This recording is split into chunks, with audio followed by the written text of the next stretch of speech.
Emisión.net.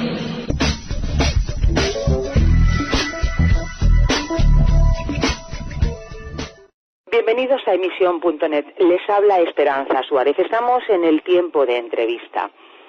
Ateísmo es la doctrina o posición propia del ateo. El diccionario de filosofía de don José Frater Mora comienza su entrada sobre ateísmo del siguiente modo: ser ateo o abrazar el ateísmo es negar que haya Dios, o negar que haya dioses, o negar que haya alguna realidad que pueda llamarse divina, o todas estas a un tiempo.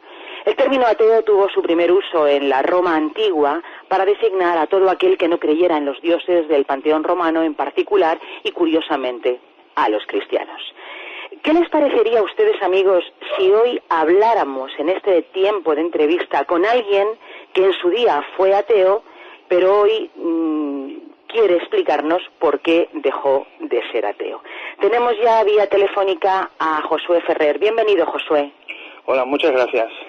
Bueno, gracias a ti por dedicarnos estos minutos, dedicarnos este tiempo y, bueno, eres periodista y yo no sé cuánto tiempo, pero hace poco a mí me ha llegado a las manos tu libro ¿Por qué dejé de ser ateo?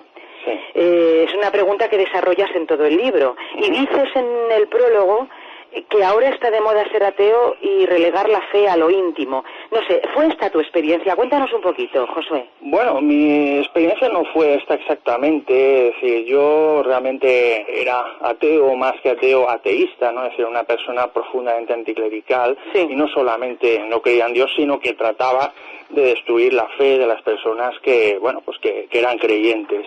En cuanto a lo de relegar la fe a lo íntimo, sí. Yo creo que sí que es una cosa que está ocurriendo en nuestra sociedad, ¿no?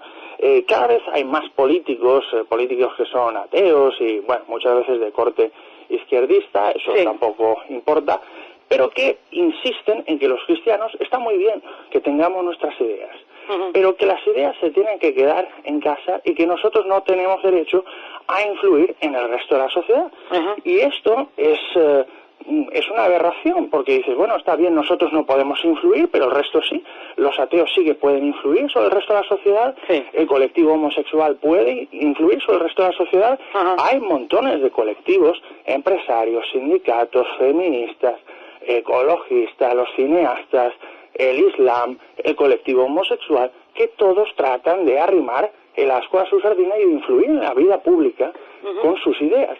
Nosotros es a los únicos a los que nos dicen que no tenemos derecho a, bueno, pues a opinar, a expresarnos públicamente y a intervenir en la vida pública. Y yo creo que en el fondo los cristianos somos, con perdón, bueno, pues tan tontos que hemos caído en esa trampa, porque nosotros mismos somos los primeros que nos atrincheramos en nuestras iglesias y que muchas veces cerramos los ojos a lo que ocurre fuera de ellas. Mira, voy a ponerte un ejemplo muy sencillo. Sí, dime. Hoy mismo, día de grabación de esta entrevista, 17 de octubre, se está celebrando en Madrid una manifestación enorme en contra del aborto. Muchísima gente que dice, bueno, pues que es católica o que es creyente, que es cristiana evangélica, está ahí. Pero luego toda esa gente, no nos engañemos, cuando lleguen las elecciones, ¿por quién van a votar? Sí. Por el PSOE, que es un partido abortista, o por el PP, que es otro partido que también es abortista. Entonces, si nosotros mismos no defendemos nuestros valores en la vida pública, no podemos quejarnos luego de que haya una ola de inmundicia, de inmoralidad, de maldad, que se va expandiendo sin ningún freno, porque el freno somos nosotros y hemos abdicado de ese papel. Oye, Josué, cuéntanos de una manera breve, por supuesto, claro, ¿cómo se produjo en ti el cambio de negar a Dios a creer en Jesús? Bueno, pues como te decía antes, yo era una persona profundamente anticlerical, profundamente atea, y bueno, conocí por casualidad a una muchacha que era cristiana y que le llaman Liliana Liscano, y con ella trabé pues una gran amistad, ¿no? Y nos llevamos muy bien, pero cuando hablábamos de Dios, de religión, ese tipo de cosas, pues ahí saltaban chispas, porque teníamos discusiones muy encendidas. Sin embargo, ella primero siempre me trató con mucho amor, siempre me trató con mucho cariño. Ella oraba por mí, que era una cosa que yo decía, esta loca, ¿qué hace? No sabe que yo soy ateo. ¿Por qué está orando por mí? Pero era su forma de mostrar su afecto, su preocupación. Y otra cosa que me sorprendió mucho, el ejemplo absolutamente inmaculado que tenía esta persona. Muchas veces los ateos se quejan, y con razón, del ejemplo hipócrita y fariseo que tienen muchas personas que dicen que son creyentes. Esta chica tenía un ejemplo correctísimo las 24 horas del día. Entonces, esas tres cosas, el amor, el cariño que me daba, el que oraba por mí y el ejemplo que tan excelente que daba, me impresionó tanto que dijo, esta tiene algo, tiene algo, y ese algo era el Señor, y quise conocerlo. Qué bonito, que fuera de una manera tan cercana, tan personal y tan íntima de alguna manera, ¿no? Para que veamos que muchas veces creemos que no nos ven, pero indudablemente nos ven, aunque creamos que no hay ojos que nos miran, ¿verdad? Claro. Josué, a veces dentro del término ateo se engloba también el término agnóstico. ¿Tú harías diferencia entre ambos términos? Yo haría diferencia, fíjate, entre tres términos diferentes. Bueno, agnóstico tiene numerosas acepciones filosóficas, pero bueno, para no irnos por las ramas, agnóstico yo lo considero una persona que duda de la existencia de Dios. Es decir, es una persona que hoy piensa que Dios existe, mañana no, la mayor parte del tiempo no lo tiene en absoluto claro. El ateo es el que considera que Dios no existe, lo tiene claro.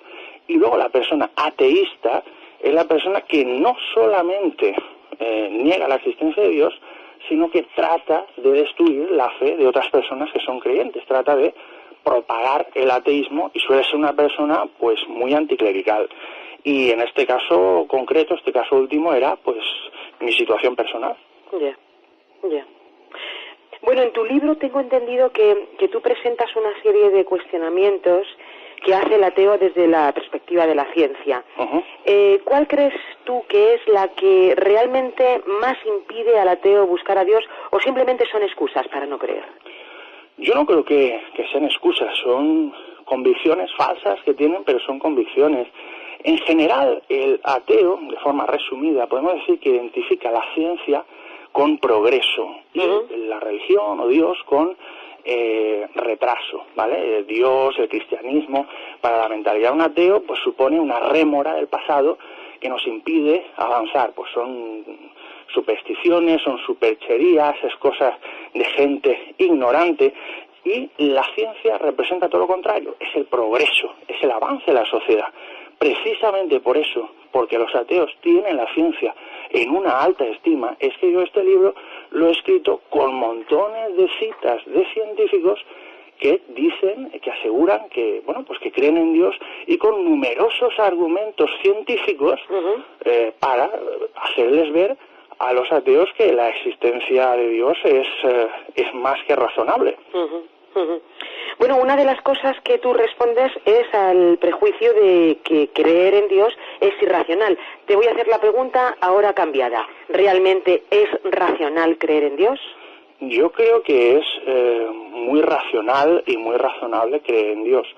Fíjate, lo irracional sería pensar que Dios no existe. Es decir, tenemos una creación, que es el universo. Sí. Si partimos de la base de que Dios no existe, tenemos que asumir que el universo se ha creado a sí mismo, que el universo es creación y creador. Eso no lo hemos visto en la historia jamás. No hemos visto jamás que un mosquito se cree a sí mismo. No hemos visto jamás que algo tan insignificante como un microbio se cree a sí mismo. Así que, ¿por qué vamos a pensar que el universo se ha creado a sí mismo? A mí me recuerda un poco aquella cita de un escritor alemán, Franz Windhak, que decía algo así como no conozco a ningún alfarero, dijo la olla, nací por mí misma y soy eterna. Y le contesta otra, pobre loca, se le ha subido el barro a la cabeza. Yo creo que muchas veces esa ciencia, ese orgullo se nos sube a la cabeza y en el fondo es necedad. Es verdad. Bueno, también en el libro enfrentas la cuestión de la existencia del alma. ¿Qué se puede contestar a esto?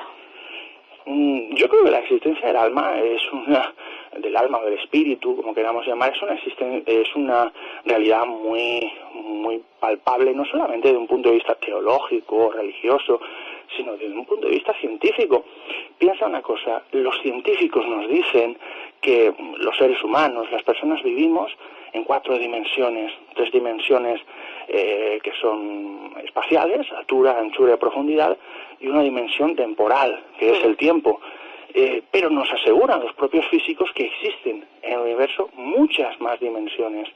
Si existen muchas más dimensiones, ¿tan descabellado es pensar que una de esas pueda ser el cielo y otra pueda ser el infierno?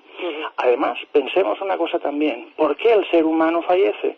Porque nuestro cuerpo está hecho básicamente a base de carbono, que es un material que tiene fecha de caducidad. Nosotros somos como los yogures, tenemos una fecha de caducidad. Llega un momento en que el cuerpo pues desaparece. Ahora bien, ¿qué ocurriría si en lugar de estar hechos de carbono las personas estuviéramos hechas de energía? Por lo que nos cuentan, la energía, ni se crea ni se destruye. Teóricamente, si fuéramos de energía, seríamos eternos, podríamos vivir eternamente. Yo sostengo que el espíritu es alguna forma de energía, por lo cual cuando el cuerpo fallece, cuando ese carbono llega a su fecha de caducidad, la energía, el espíritu, continúa viviendo, porque no tiene ninguna fecha de caducidad. Hay que tener claro una cosa, igual que estamos en el vientre de nuestra madre 9 meses, y ahí no acaba la existencia, sino que luego seguimos viviendo, pues cuando el cuerpo fallece, seguimos viviendo también, de forma espiritual, en otro lugar, de otra manera distinta, pero la vida continúa. Interesante lo que dices. Un tema de calado que tratas es el de un mundo injusto. Y aquí vamos a una pregunta que seguramente a ti, a mí y a un montón de personas que nos van a escuchar, que nos están escuchando, les habrán hecho. Y es una pregunta a la cual el que no quiere creer se agarra de una manera muy fuerte. ¿Es posible un Dios que permite el sufrimiento, las tragedias, las enfermedades, y que a menudo afecta además a quienes le siguen y a niños inocentes? Esta pregunta es la pregunta típica. Pues sí, es quizás la pregunta más típica. Para ello deberíamos responder que, pues la gran mayoría de maldades, de injusticias que ocurren en el mundo son culpa directa de las personas. De ser humano. Te voy a poner 2 ejemplos. Mira, el otro día escuchaba en la radio que hay 1.000 millones de personas que pasan hambre a diario. Yo me pregunto, ¿cómo esto es posible si tenemos comida de sobra para alimentar a una población que es el doble de la población mundial? Somos 6.000 millones. Tenemos comida de sobra para alimentar a 12.000 y hay gente que pasa hambre. ¿Por qué? ¿La culpa la tiene Dios o lo tienen los políticos corruptos, los dictadores de turno, que son los que están robando al pueblo? Eso por un lado. Te voy a poner otro ejemplo típico. Mira, el tsunami famoso que arrasó Asia hace unos años y que mató a muchísima gente. Después de aquella tragedia, los políticos dijeron, mira, vamos a evitar esto en un futuro, vamos a poner detectores en las costas para que cuando venga un nuevo tsunami podamos alertar a la población con horas de antelación y evacuar a la gente de la costa. ¿Sabes cuántos detectores se pusieron? Ninguno. Pudiendo evitar una tragedia, no se evita. Pero no solamente eso, es cierto que hay muchas acciones que son imputables directamente a la mano del hombre, pero hay otras que no lo son. Es decir, cuando ocurre un terremoto, cuando un bebé nace con una enfermedad y muere a los pocos días, no podemos decir que sea una culpa directa del ser humano. Sí y no, en el sentido de que este tipo de cosas ocurren porque cuando Adán y Eva decidieron ser como Dios, decidieron comer de la manzana y dar entrada al pecado en el mundo, dieron entrada a Satanás en el planeta Tierra. Y en ese aspecto es que es el que está gobernando. Pero una cosa, y finalizo ya, una vez un amigo me dijo que nuestra estancia aquí en la Tierra es como un campo de entrenamiento. Es decir, un atleta pues quiere ir a unos Juegos Olímpicos y tiene que entrenarse. Esos 4 años de entrenamiento no pueden ser un camino de rosas, son un entrenamiento muy duro para luego poder conseguir su objetivo, que es la medalla. Lo mismo ocurre aquí. Nuestra estancia en la Tierra es como un campo de entrenamiento. Nos estamos curtiendo, nos estamos preparando para lo que va a venir luego, que es la vida más allá de la vida. Suponte por un momento que yo no creo en Dios y estoy hablando contigo y te hago esta pregunta. Josué, ¿sabes lo que creo? Y a ver si tú me sacas de mi error. ¿No podría ser Dios un invento del hombre ante el miedo a la muerte, por ejemplo? Este es otro argumento que también es muy típico, pero fíjate que es una paradoja, porque por un lado dices, vale, tenemos miedo a la muerte, y como tenemos miedo a la muerte nos inventamos una cosa que es Dios, pero fíjate que la existencia del propio Dios, de esa cosa supuestamente inventada, nos genera un miedo aún mayor, porque ¿qué nos da más miedo? ¿La posibilidad de ir al infierno y estar allí eternamente? ¿O la posibilidad de morirnos y ya está? Entonces es una paradoja, es una contradicción pensar que para evitar el miedo que nos provoca la muerte, vamos a inventar otra cosa, Dios, que nos puede generar aún más miedo. En ese aspecto yo creo que es un despropósito y que no tiene ninguna lógica ni ningún sentido. Bueno, estamos pasando por casi de puntillas, ¿no?, por estos temas a los cuales cada uno de ellos podríamos dedicarles muchos minutos. Pero fíjate, otro tópico cada vez más usado y que todos hemos oído, sin duda, es el de que la religión es una limitación para el desarrollo del ser humano, una serie de mitos, una serie de supersticiones. ¿Qué puedes decir a esto? Bueno, yo realmente también lo creía. Cuando era ateo, yo miraba la Biblia y decía, bueno, esto es un conjunto de historietas, un conjunto de cuentos chinos, esto es un despropósito, ¿no?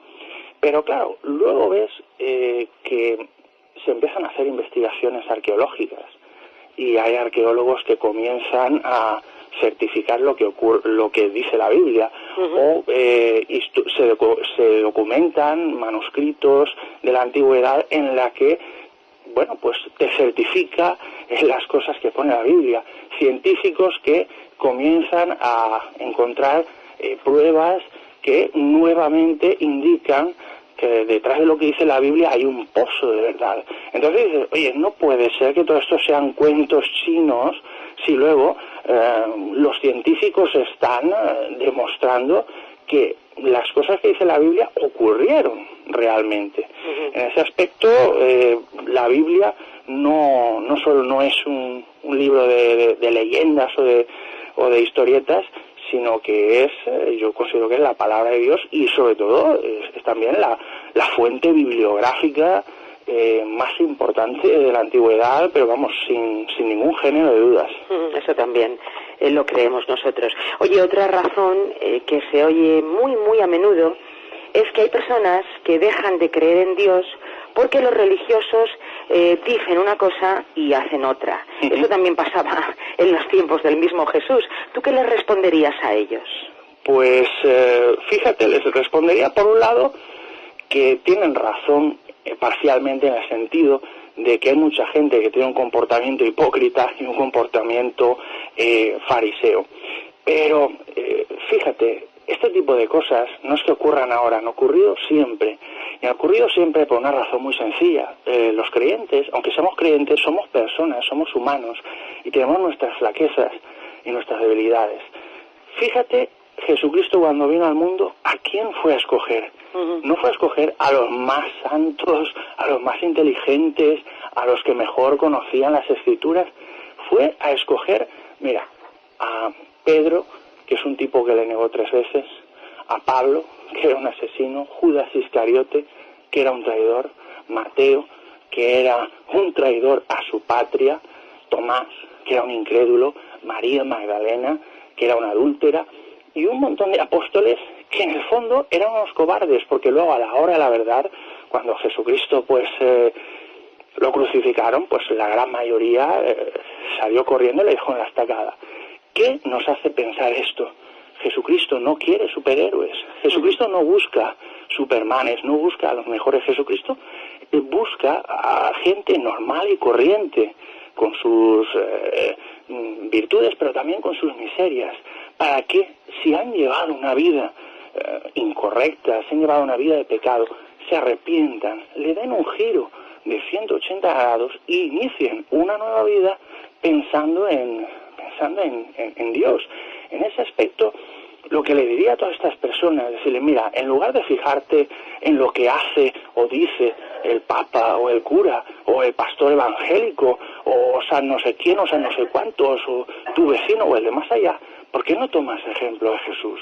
Jesús es el ejemplo que realmente debemos tomar, es el ejemplo perfecto de cómo una persona puede tener un comportamiento absolutamente inmaculado. Es en Él en quien nos tenemos que fijar, en Él y en nadie más, porque las personas somos personas y todos nos vamos a equivocar, todos pecamos y tarde o temprano todos fallamos, pero Jesús no te falla.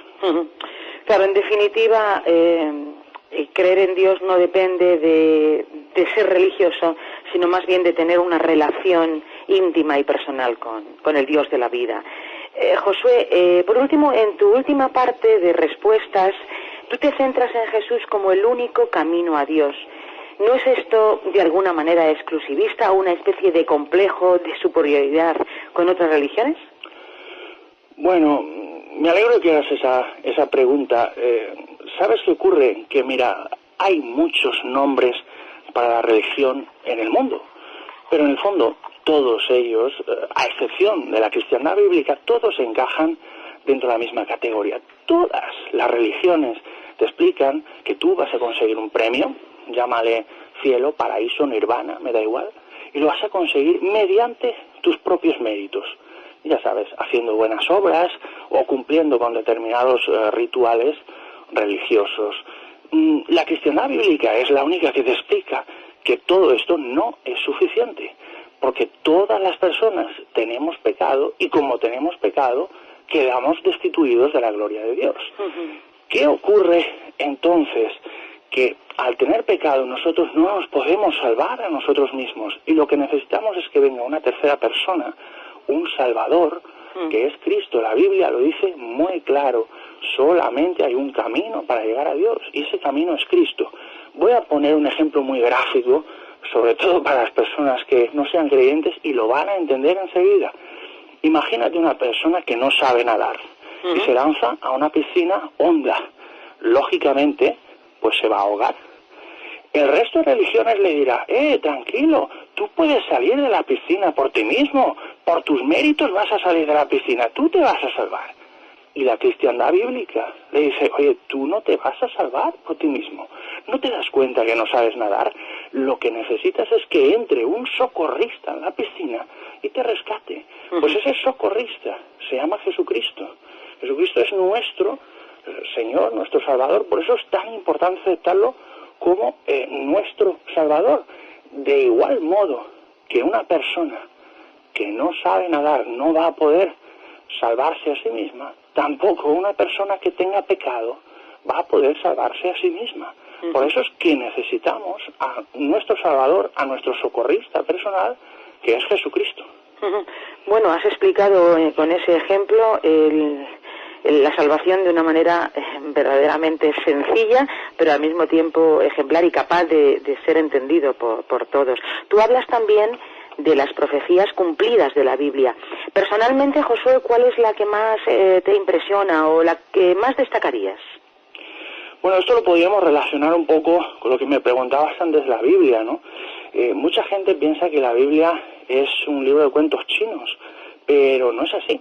La Biblia tiene centenares y centenares de profecías que se han ido cumpliendo. Es más, no solamente no es un libro del pasado, sino que es un libro que en el 65% de su extensión habla del futuro. Hay más de 300 profecías que solamente con la venida de Cristo se cumplen.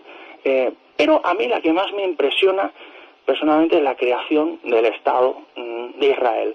Es decir, cuando existía el antiguo reino de Israel, había una profecía en la Biblia que decía que Dios castigaría a Israel y desharía ese país y los judíos andarían en una diáspora y andarían errantes de nación en nación. Todo eso se cumplió también te decía la Biblia que llegaría un momento que los judíos serían reunidos de los 4 rincones de la tierra y volverían a tener su nación. Y efectivamente, en el año 1948, la ONU aprueba la resurrección del Estado de Israel. ¿Quién podía pensar que un país que durante 2 milenios no existe iba a volver a existir? Eso nadie, la lógica humana te indicaba que era imposible. Es como si ahora dijéramos, vamos a resucitar el Imperio de Roma, o vamos a resucitar, no sé, Babilonia. Son países que están enterrados. Sin embargo, la resurrección del Estado de Israel, bueno, pues no es una simple casualidad. Israel existe porque es la voluntad de Dios y porque tiene un papel muy importante que desempeñar en el futuro. Bueno, hay algo que cuando contabas como esta joven con la cual hablabas y el ejemplo que ella te transmitió, hay algo que me ha hecho de alguna manera preparar como una pregunta, ¿no? Sí. Porque claro, cuando nos acercamos a otra persona, a veces sucede que le pegamos golpes de Biblia, como se suele decir, ¿no? Sí. ¿Cómo entender antes que convencer a alguien que afirma no creer en Dios? Yo creo que acercarse a una persona atea con la Biblia es un error, porque si no cree en Dios, pues evidentemente tampoco va a creer en su palabra, que es la Biblia. Yo creo que hay básicamente 3 formas, ¿no? La primera, suele ser una persona atea, suele ser una persona resentida, que tiene en el fondo una amargura, que tiene un rencor hacia Dios. Bueno, pues frente a ese resentimiento, tratarle con amor. Esa es la primera, el primer camino. La segunda, en lugar de, bueno, pues de hablarle de la Biblia, en lugar de hablarle de la Biblia, háblale, por ejemplo, le puedes sentar a través de la ciencia. El ateo, por lo general, tiene en altísima estima la ciencia. Por lo tanto, le puedes hacer ver que desde el punto de vista de la ciencia, creer en Dios es algo perfectamente lógico. De hecho, la gran mayoría de premios Nobel, de grandes científicos, de grandes mentes, era gente cristiana. Y tercer punto, el testimonio. Si tú tienes un comportamiento hipócrita, si tienes un comportamiento fariseo, si el domingo pues vas a la iglesia de lunes a sábado, pues eres un hijo de Satanás, no vas a poder convencerle. Por lo tanto, yo resumiría esas 3 cosas. Primero, tratarle con amor. Segundo, háblale de la ciencia, que vea que no es incompatible con Dios. Y bueno, tercero, pues dar un ejemplo. Está claro que todos somos personas, todos somos pecadores, todos de vez en cuando nos equivocamos, yo el primero. Pero siempre, en medida de lo posible, debemos tratar de, bueno, pues de tener un buen ejemplo. Oye, ¿y ves tú alguien en los personajes con los que se relacionó Jesús, con el que especialmente identifiques a quien no cree en Dios y que nos pueda servir de ejemplo? Pues yo creo que con cualquiera. Lo más típico sería contestar Pablo o Tomás, pero realmente es que en el fondo todos los apóstoles eran personas que tenían sus miserias, que tenían sus flaquezas, personas que tenían sus debilidades, exactamente igual que nosotros. Lo enlazo un poco con lo que te comentaba antes, es decir, Jesucristo no busca superhéroes, Jesucristo busca personas normales. Entre esas personas estaban los apóstoles, que era gente que tenía dudas. Dudar es humano, es normal que tengamos dudas también, y precisamente por ello es que se ha escrito este libro, pues con la intención de despejar algunas de ellas. Bueno, sí, te iba a decir por qué lo escribiste, pero de alguna manera me lo dices. ¿La editorial con la que lo has publicado? La editorial se llama Editorial Dinámica, y sí que me gustaría remarcar una cosa que a mí me parece muy, muy importante. A ver, te explico. Alex Valdovinos, que es el editor, y Editorial Dinámica están haciendo un esfuerzo muy importante para que este libro se pueda vender por un precio verdaderamente ridículo. Este es un libro de casi 180 páginas. Se podría vender perfectamente pues por 10 euros, 12 euros. Sin embargo, se está vendiendo, no me hagas mucho caso, pero me parece que por 3, 4 euros. Y el objetivo es, si lo conseguimos en un futuro, pues seguir haciendo un esfuerzo y seguir abaratando el precio lo máximo posible.